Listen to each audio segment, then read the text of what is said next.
Welcome back. We're going to continue to talk about sensors. Take a look at the difference between silver halide films and the solid state or digital camera sensors that I mentioned in the last video.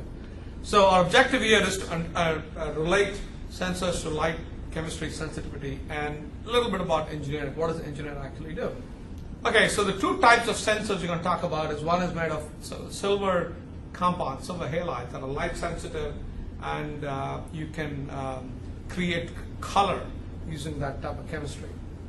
And then the solid state, if you will, or digital camera sensors, they have different names actually. They have things like complementary metal oxide semiconductors, charged coupled devices semiconductors, and so on and so forth. And there are different ways in which you can capture the light and then be able to display different colors. But again, the key concept is light sensitivity, in particular electronic properties of materials. And that's what you need to remember. Whether it's silver halides or CCD or CMOS cameras, whatever they are, you're talking about how does light impact electronic properties and what are the electronic properties we're able to see because of the imposition of the light, reflection of the light. The engineering aspect is very important. So for example, production of a silver halide film, as the engineer has to think about different criteria, different ways, as opposed to say creating the CMOS film or CMOS sensor and so forth. But the key there is that in both cases you're preparing materials that are light sensitive, and there are questions about what type of materials, thickness of materials, so on and so forth that the engineer has to worry about in designing the process. Okay, so light sensor. So how do we make light sensitive material? We need to understand what materials we're going to be using as part of the process. Silver halides, what type of materials are going to form the CMOS chips, and so forth. The electronic properties of the material that we make are controlled by the choice of the material and how they are processed. A simple example is the silver halide films. The final property is going to be controlled of the material is going to be controlled by the particle size, for example, the mixture of particles, how they are actually put together in the film, and that will impact the property greatly. And here on the right is shown a digital camera sensor, where as you can see, there are millions of these individual light sensors, each of which is collecting a small amount of light and responding to that incident light in its way, and then being captured by the computer in the camera.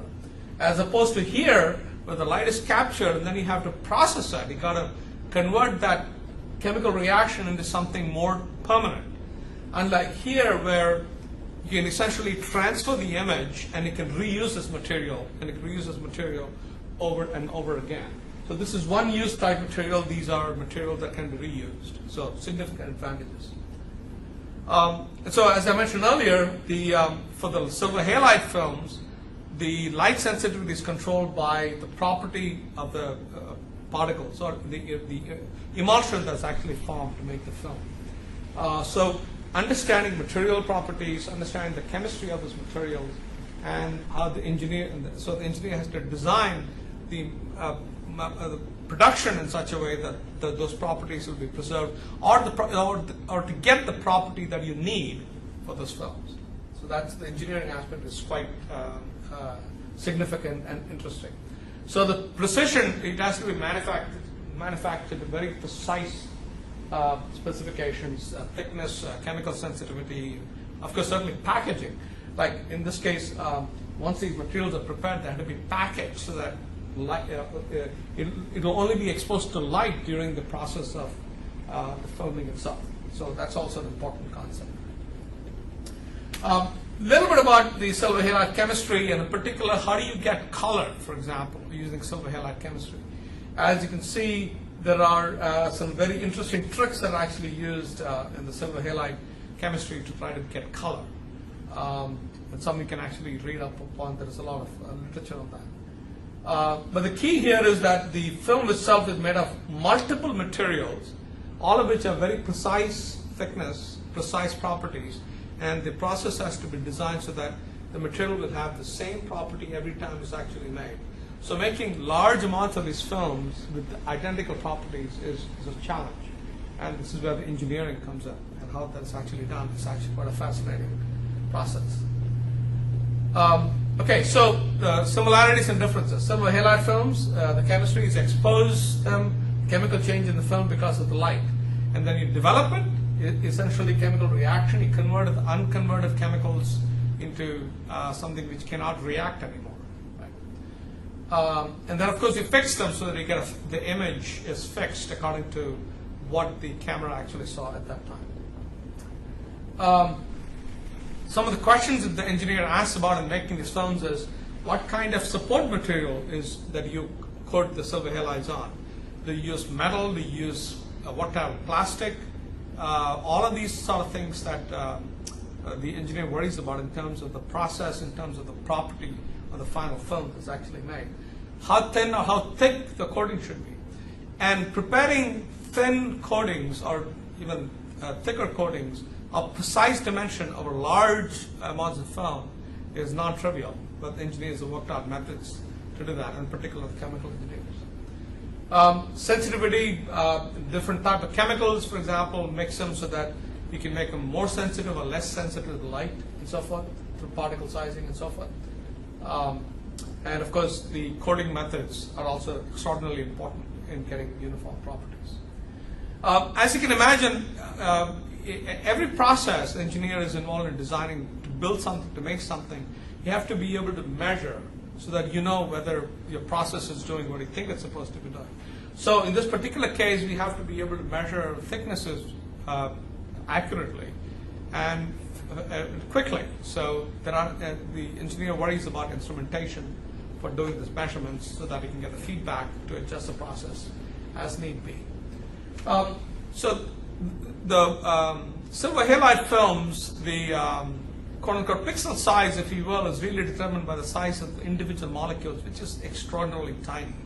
So today, even with the amazing improvements in solid state and therefore digital computer technology for film, the resolution you get from silver halide films is still actually much, much better than that of these digital films, though the gap is narrowing.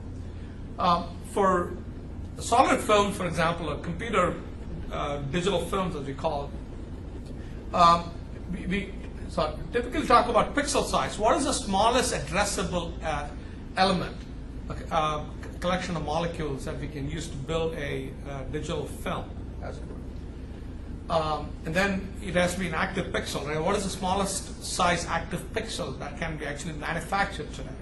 That's the issue. So here's an example of digital film made of multiple addressable elements. This is just a quick run-through of the different types of these semiconductors that are actually available that form the basis for making these light-sensitive materials. This is called the complementary metal oxide semiconductors, containing areas that have excessive electrons, areas that have fewer electrons, made of different types of material that are sensitive to light in different ways and so forth. So there's much that is known about it. And here is an example of a charge-coupled device that can actually be used to sense light, for example, at different wavelengths and so forth.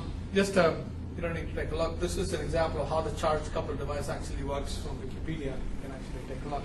The point here is to say materials sensitive to light are sensitive to, and then you can actually measure their response to light by measuring electron flow and so forth. The question, as I mentioned earlier, is digital as good as film? Not really, but for example, today the silver halide size is about 200 times 10 to the minus 12, or 2 times 10 to the plus 20 times 10 to the minus 11. So we're still off by a couple of orders of magnitude in terms of the size of the elements, if you will, of the silver halide films and the more smallest transistor that could be made to make the digital film. Though today's digital camera film, as it were, is incredible. So the gap between the silver halides and the digital camera is narrowing. The question is, will it ever get there? It'll get close. Okay. But important property of the digital film is that it can be charged, recharged, discharged, and reused again and again, unlike the film, which you cannot use but once. With the digital film, as it were, once you take a picture, you can transmit it instantly using wireless technology or some other technology using electrons, unlike the film, which has to be developed and maybe scanned and sent. So there are some significant advantages, as you can imagine, with digital camera film. Okay, so what we did, very quick run through light-sensitive materials, silver halides, and digital camera film. As you can imagine, completely different materials, different types of production methodologies that are used.